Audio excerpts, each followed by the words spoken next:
ఉత్తరప్రదేశ్‌లో ఎవరు గెలుస్తారు?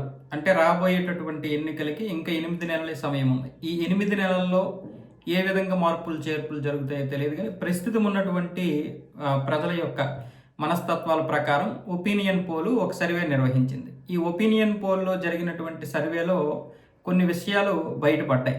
ముఖ్యంగా బీజేపీకి కంచుకోటగా ఉన్నటువంటి చాలా ప్రాంతాలు కొంచెం గట్టి షాక్ ఇచ్చేటటువంటి విషయాలైతే చెప్తున్నట్లుగా ఈ ఒపీనియన్ పోల్ చెప్తోంది.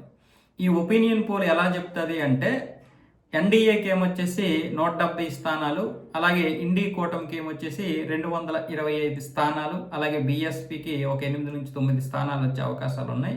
ఎందుకంటే ఇప్పుడు కాంగ్రెసు, అలాగే ఎంఐఎం, ఎస్పీ ఈ 3 పార్టీలు కలిసి పోటీ చేస్తున్నాయి. సమాజ్వాదీ పార్టీ చెప్పినట్లుగే మేము వింటాము కానీ విడిపోవద్దు అన్న విధంగా కాంగ్రెస్, ఎంఐఎం సమాజ్వాదీ పార్టీకి చెప్పినట్లుగా ఇంతకుముందు వచ్చినటువంటి వార్తలు బేస్ చేసుకుని ఇప్పుడు జంతర్ మంతర్ వద్ద జరిగినటువంటి దాన్ని కూడా బేస్ చేసుకుని జరిగినటువంటి ఈ సర్వేలు యూత్ ఎక్కువగా ఇండీ కూటమికే ఓటేశారని చెప్తుంది. ఇది వాస్తవంగా చెప్పాలంటే పాకిస్తాన్ కూడా ఇక్కడ గెలుస్తుందని చెప్తారు వీళ్ళు.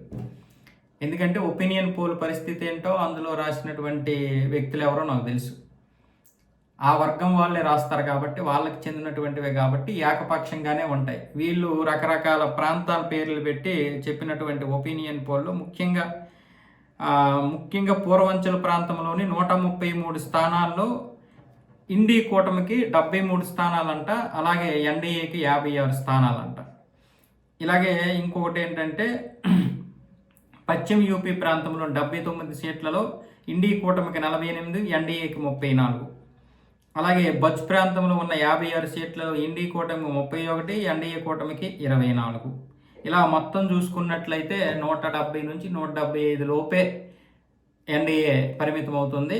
ఇక విజయం అనేది నల్లేరు మీద నడకే ఎస్పీ పార్టీకి, సమాజ్వాదీ పార్టీకి వచ్చేట నెక్స్ట్ అఖిలేష్ యాదవే నెక్స్ట్ సీఎం అంటున్నారు కదా. అంతకుముందు అఖిలేష్ యాదవ్ కానీ, వాళ్ళ నాన్నగారు కానీ, లేకపోతే కాంగ్రెస్ కానీ పరిపాలించినప్పటికీ యోగి ఆదిత్యనాథ్ వచ్చినటువంటి ఈ 9.5 సంవత్సరాల కాలంలో జరిగినటువంటి అభివృద్ధికి పోటీ వేస్తే, లేకపోతే లెక్కలు వేస్తే కనీసం వాళ్ళు సగమైనా తోగట్లేదు. అర్థమైంది మీకు? గత 65 సంవత్సరాలుగా వాళ్ళు పరిపాలించినటువంటి 65 కాదు 70 సంవత్సరాలుగా పరిపాలించినటువంటి పరిపాలనలో ఏముంది అక్కడ? ఆ పరిపాలనా కాలంలో ఏముందో ఈరోజు ఏముందో హిందువులే కాదు ముస్లింలు కూడా గుర్తించారు. అక్కడ ముస్లింలు ఓటేస్తే వేయొచ్చు, వేయకపోతే వేయకపోవచ్చు, కానీ సగానికి సగం మంది యోగి ఆదిత్యనాథ్నే వాళ్ళు సమర్థిస్తారు. వాళ్ళు ఓట్లు పడవచ్చు, పడకపోవచ్చు, ఖచ్చితంగా పడకపోవచ్చు. గోరఖ్నాథ్ మఠంలో రాజకీయాలు ఉన్నా లేకపోయినా ముస్లింలే సగానికి సగం మంది ఉన్నారు. అక్కడ ముస్లింలు గోరఖ్పూర్ మఠంలో సగం మంది ముస్లింలు పనిచేస్తారు. మతోన్మాదం అని ప్రచారం చేసినటువంటి వారు గోరఖ్పూర్ మఠం వెళ్తే తెలుస్తుంది మీకు అక్కడ ఎంత మతోన్మాదం ఉందో. ముస్లింలు చెప్తారు యోగి ఆదిత్యనాథ్ గురించి. ఆయన ఏ రోజు అయినా సరే మతం ప్రాతిపదికన కానీ లేకపోతే మైనారిటీలను కానీ ఏ రోజు ఆయన విభజించి మాట్లాడలేదు. తప్పు చేస్తే హిందువునైనా సరే తోలు తీసేశాడు, తప్పు చేయకపోతే ముస్లింలైనా సరే ప్రశంసించాడు. ఆ విషయం ముస్లింలకు తెలుసు. మీరు హిందువులను అడిగితే ఖచ్చితంగా మీకు మంచి సమాచారం దొరకదు కదా. ఒకసారి గోరఖ్పూర్ మఠంలోకి వెళ్ళి లోపలికి వెళ్ళి ముస్లింలను అడగండి, లేదా బయట ఉన్నటువంటి ముస్లింలను అడగండి. సగానికి సగం మంది అక్కడ షాపుల్లో కూడా గోరఖ్పూర్ మఠం షాపుల్లో వాళ్ళే ఉంటారు, ముస్లిమ్సే ఉంటారు. ఆయనకి అలాంటిది ఏమీ లేదు. పోనీ అది పక్కన పెట్టండి. ఆయన వచ్చిన ఈ 9.5 సంవత్సరాల కాలంలో అభివృద్ధి ఎలా సాగిందో ఆయన్ని అక్కడ ఉన్నటువంటి ప్రాంత ప్రజలను అడగాలి.